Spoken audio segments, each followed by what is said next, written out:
What's going on, guys? It's Jake. We're back in for another YouTube video. Today we have the 2005 Forester in the shop, unfortunately, because the other day I was driving it home and had some type of boost problem. I was running it in third gear and I had already ran it a couple times and I heard this loud kind of pop noise, so I figured, it's probably just one of the intercooler hoses has come loose, popped off.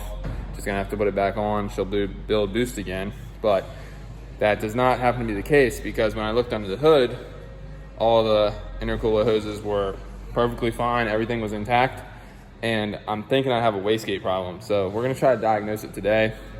I'm gonna get down here and we're gonna get a good look under the car for those of you guys who haven't seen under the car. I personally haven't looked at it myself in a little while, so it's gonna be nice to see and make sure everything's dry under there. But we're gonna go ahead and get the wastegate off, because I'm thinking that it has a broken spring, because typically when you hear it blowing off, it's like whoa, and it's making that kind of like rattling, like raspy noise. But I'm not hearing that anymore. It's kind of just like whoa, like the air is all just getting blown off and it won't build boost. But the car's running perfectly fine, no noises or anything, no transmission issues. Just that is kind of going on right now, and it's not building any boost to create any power. So we're gonna get under here and see if we can diagnose the problem. I think it might be the wastegate spring broke. But stay tuned, like, subscribe. We'll keep you guys up to date. Let's go.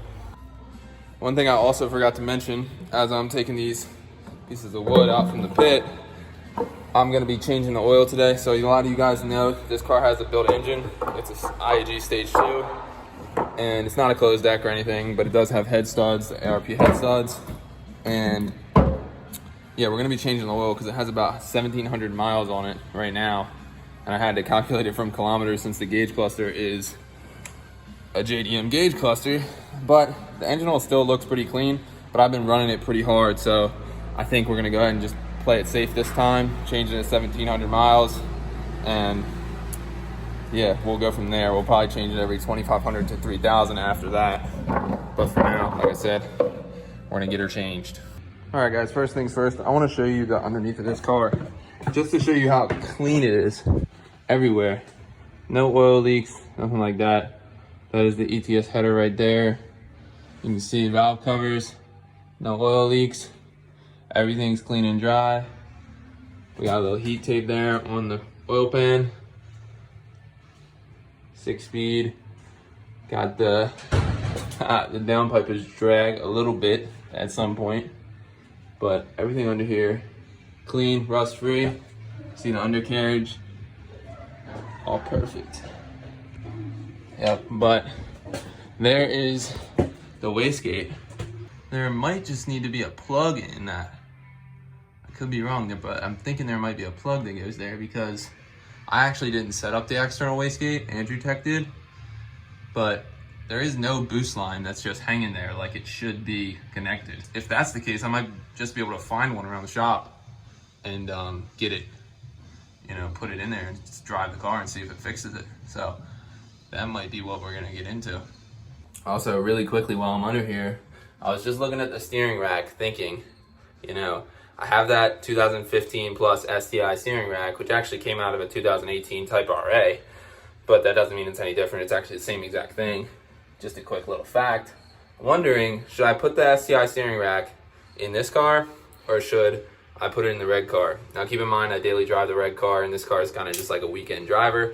So I'm thinking it might kind of be not as efficient or effective, to drive when I'm only driving this car maybe, 100 miles every 2 or 3 weeks. And it doesn't really get driven enough for me to maybe tell the difference. But drop a comment and let me know if you think I should put it in this car or the red car, because like I said, I daily drive the red car, so it might be a better option. All right, guys, we're gonna go ahead and drain this oil.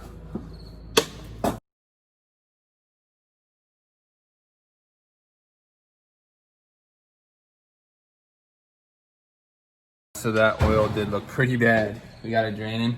Really quickly though, I wanted to show you the oil cooler setup. So if you can see, well, I don't think you can see, but on the back side of that grill there, that is the oil cooler. And it's mounted behind the grill, and the lines run in through there, around the corner here. And so there is the sandwich plate right there, the Mishimoto. Pretty legit stuff. So I'm thinking that this setup of the oil cooler would definitely hold way more power than what the rest of the supporting mods are capable of. So for those of you guys wondering, I'm using a blue Subaru oil filter, OEM. And the reason behind that is because there's really not a lot of room in that hole for another oil filter, like a bigger style oil filter. So we just run this one, and we're gonna put a new crush washer on the oil plug, and we're gonna go ahead and get that in there now. I know some of you guys are gonna be concerned about when we're changing the oil with the oil cooler, we're gonna have a little bit of a oil starvation time there on our initial startup after the oil change. So the only thing I can do to kind of combat that is we're gonna put the new filter up full of oil. So you could do this either way if you had an oil cooler or not, which some of these SCIs come stock with oil cooler, but not one of this nature that's actually external oil cooler. But yeah, we're gonna fill this new one up. Also, if you're wondering what oil I'm using, it's the Motul 8100 XS. I use it on my other car too as well. You saw in the other video where we changed the red car's oil and put the JDM rear bumper on. I'll put that up here on the screen. If you haven't seen that, go check it out. It's a really good video.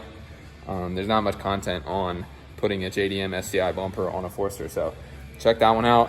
And we're gonna go ahead and fill this one up and get it on up there.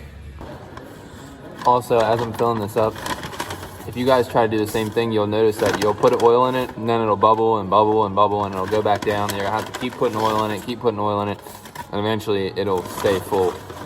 But also, if any of you guys are wondering the oil capacity now with the bigger oil cooler, I believe it's around 6.5 quarts, but we're gonna definitely figure that out here in a second. All right guys, so we just got finished up with the oil change. It actually took a whole entire 5 liters of the 8100 XS Motul oil. I'm thinking that the oil cooler probably did not drain when I changed the oil, which is not really an issue. I don't really expect to be able to get all of that oil out of the oil cooler. But anyway, I just posted a little story on my Instagram at Subi_Jake3 that the problem I'm having a little bit. See if any of my followers can kind of help me out there with that problem. And then maybe we can get it wrapped up here today if I can find a plug to go in that hole. If that does happen to be the problem. There's some pretty knowledgeable people that follow me and that I follow on Instagram. So hopefully one of them can get back to me. And if they can, I'm obviously gonna shout them out and be really appreciative. So we're gonna go eat some lunch and we'll come back in a little bit and see if anybody gave us any advice. So we made it back to the shop. Big shout out to WRX_addict on Instagram. He gave me some tips on what to do next. Turns out that wastegate plug was meant to be out of there, some type of recirculating valve type deal.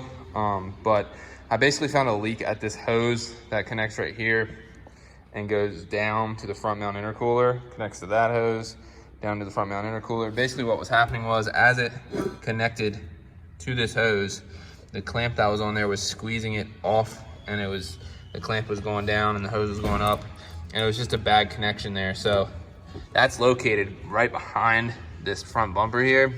So the only real right way to get it hooked up and get it hooked up right is to completely take off the whole front bumper, headlight, maybe the fender, and secure all the hoses again. So I'm hoping that's what the whole entire problem was, but I don't have time to work on it today. So we're gonna come back tomorrow, and unfortunately we have to have this shop space, so I'm gonna button up the pit. I'm not gonna be able to work on it here, but we're gonna put this out on the pad. Tomorrow morning we will come back and finish the problem. Right now I kind of wrapped it up to where no water can get into the intake manifold with that tight. So tomorrow we'll be back. We'll take everything off the front end. We'll get a good time lapse for you guys, and we'll fix that boost leak and then go drive it.